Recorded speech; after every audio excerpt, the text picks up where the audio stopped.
বিদ্যা, বাণী ও সুরের দেবীর বন্দনার মাধ্যমে উদযাপিত হল সনাতন ধর্মাবলম্বীদের অন্যতম প্রধান ধর্মীয় উৎসব সরস্বতী পূজা।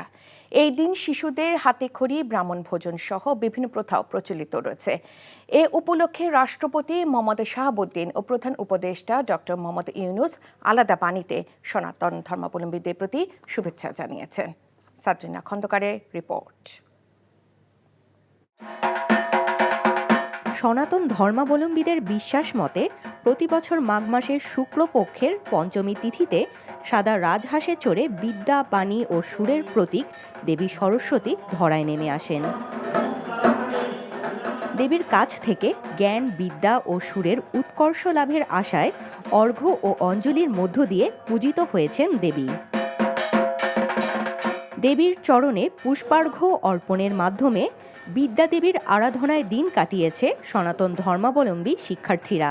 রান্নায় আমার ভালোবাসা Jamuna gas stove. Jamuna gas stove, আধুনিক, নিরাপদ ও দীর্ঘস্থায়ী। এদিন হাতেখড়ির মাধ্যমে শিক্ষা জীবনের শুরু হয় শিশুদের। আজকে আমি দেবীর কাছে চেয়েছি আমি যেন ভালো হয়ে পড়াশোনা লেখাটুকু করতে পারি। আমি এইটাই সরস্বতী মার কাছে চেয়েছি, যাতে আমি আরো ভালো করতে পারি, আমার পড়াশোনা যাতে অনেক ভালো হয়। আমি চাই যেন আমি পড়ালেখা করে অনেক বড় হতে পারি, গান শিখে অনেক বড় হতে পারি।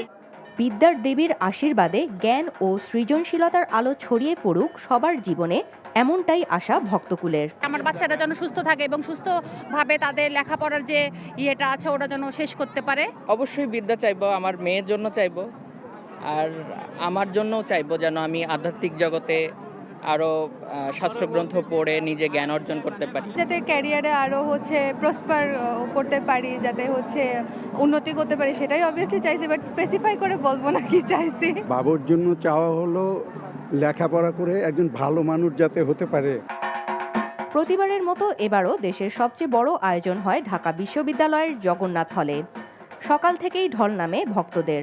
হলের মাঠে বিশ্ববিদ্যালয়ের ৭২টি বিভাগ পৃথকভাবে পূজার আয়োজন করে।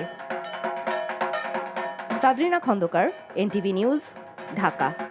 রান্নায় আমার ভালোবাসা Jamuna gas stove. Jamuna gas stove, আধুনিক, নিরাপদ ও দীর্ঘস্থায়ী।